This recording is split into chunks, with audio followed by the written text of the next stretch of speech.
Yun, magandang hapon mga kaboy ka, no? Kakauwi lang namin galing school at minamataan ako din ng classic at magandang motor. Bagong bago, brand news. Ari ang Honda Giorno. Yan, so ito ang Honda Giorno na kinababaliwan ng karamihan niya at pinapangarap makuha. Kasi sabi ang hirap daw nitong kuhanin. Si Kuya ay may-ari. Kuya, shout out po. Yan. Nalagay Kuya, kapitbahay namin din eh. Ang uli dito ay pearl white. Yan. Tapos, meron din siyang mga yan chrome garnish dito sa headlight na nagpamukha sa kanyang classic talaga. Tsaka hindi siya hindi siya katulad ng ibang mga classic. Parang may sarili siyang imahe, 'yon. Tapos ito naka-chrome din, tapos may Honda dito. Yan, plastic din pala 'to. Tapos ito chrome nga. Tapos ito, ang kanyang side mirror, hindi siya plain black. Hindi katulad ng usual ng mga motor na plain black 'to. Ito nagkaroon ng cover, nakakulay nito na pearl white din. Tapos ito ay naka-chrome. Yan. Chrome din to. Tapos meron ding garnish dito na color silver. Tapos dito tayo sa kanyang gulong. Ang kanyang gulong ay 12 inches na yung mugs. Tapos ang size ay 100 by 90 by 12. Yan, makapal na yung gulong niya. Makapal na kaya safe na drive. Tapos tingnan natin kung anong kanyang bulb. Naka-LED na pala siya. Yan, LED. Ito halogen. Halogen yung flasher. Magkabila syempre. Tapos ito yung handle grip. Handle grip niya ay classic color brown. Pareho dito. Tapos ito naman yung kanyang upuan na color brown din, nakakulay ng handle grip na nag-complement sa kulay na pearl white. Tapos ito yung kanyang dashboard. Hindi siya ganoon kalaki, tapos yung details dito ay napaka-liit lang. Napaka-minimalist. Yun yung term dyan, minimalist. Tapos as usual, ito yung mga preno, flasher. Tapos dito hanggang dito, color pearl white. Kasi yung sa iba nagiging black na to. Ito, pearl white pa rin dito. Tapos ito color gray din, silver pala. Color silver tapos white. Akala mo sa malayo magkaulay, pero ito ay color silver. Sa likod naman, yan, ganun ka-sexy ang Giorno, no? Meron dito nga chrome na garnish din. Tapos naka-LED rin siya na taillight. Sa flasher sa likod ay still halogen. Pero okay lang yan. Reflectorized.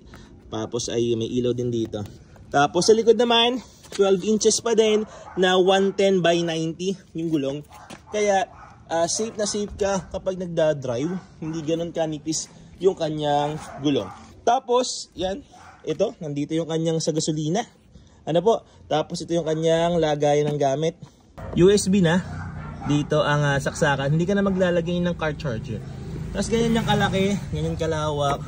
Yung cellphone, kasyang-kasya. Yun, grabe yung tunog, no? Tapos, ito nga, yung pamalengke natin. Lagayan ng pinamalengke. Tapos ito, common, katulad din ng sa mga PCX. Yan, ganun din ang itsura niya. Buksan natin ang upuan. Yun. Ang laki. Ang laki ng capacity. Kasya po ang helmet dito. Ano po? Dalawang helmet, kasya. Yun ang laki ng capacity. Tapos nandito yung tools saka owner's manual. Bagong bago. Tapos disc brake. Yan. Unahin. Sa likuran ay drum brake siya. Tapos check natin yung legroom. Pagsakay. Yan. Legroom, luwag. Yan. Ang height ko ay 5'11". Ito yung current na tayo ko, yung normal na pwesto. Luwag na luwag ang legroom. Kasi dun sa click, sumasabit yung tuhod ko tsaka sa Aerox.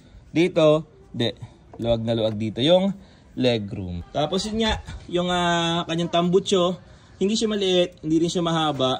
Saktong-sakto siya dito. Proportion sa kanyang body. Tapos ito yung badge niya. Giorno. Yan. Giorno tapos parang may flag. Paalam tayo kay Kuya. Kuya, okay lang i-drive ko. Test drive. Hanggang doon lang po. Test drive lang natin itong Giorno.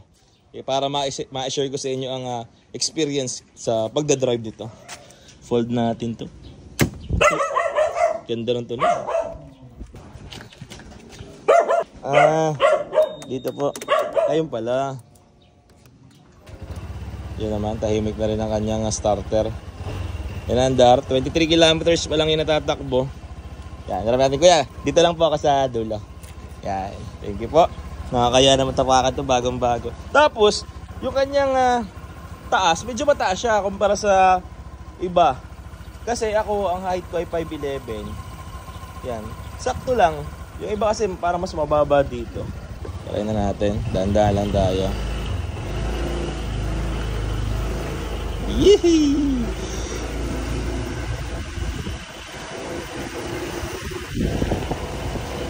Ang smooth naman. Medyo lubak. Brand new, yung wala ka maririnig na kahit anong kalampag.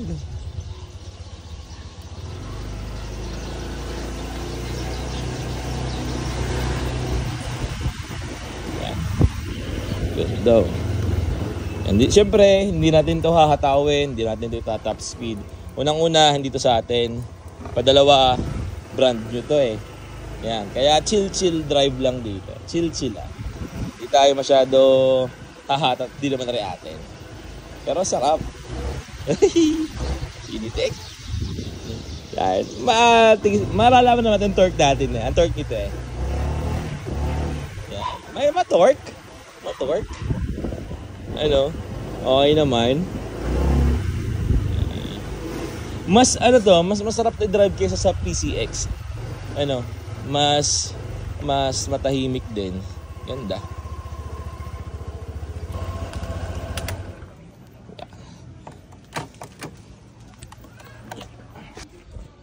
All in all goods. Kuya, shoutout po at maraming salamat po sa experience. Thank you so much po. Kuya, magkano pong presyo pala ng Giorno? 101 pag cash. Yan, 101,000 pag cash, 125cc Giorno Classic 4 valves. Ano kuya? Yan kuya, thank you so much po. Salamat po ng marami. Giorno. Nice one.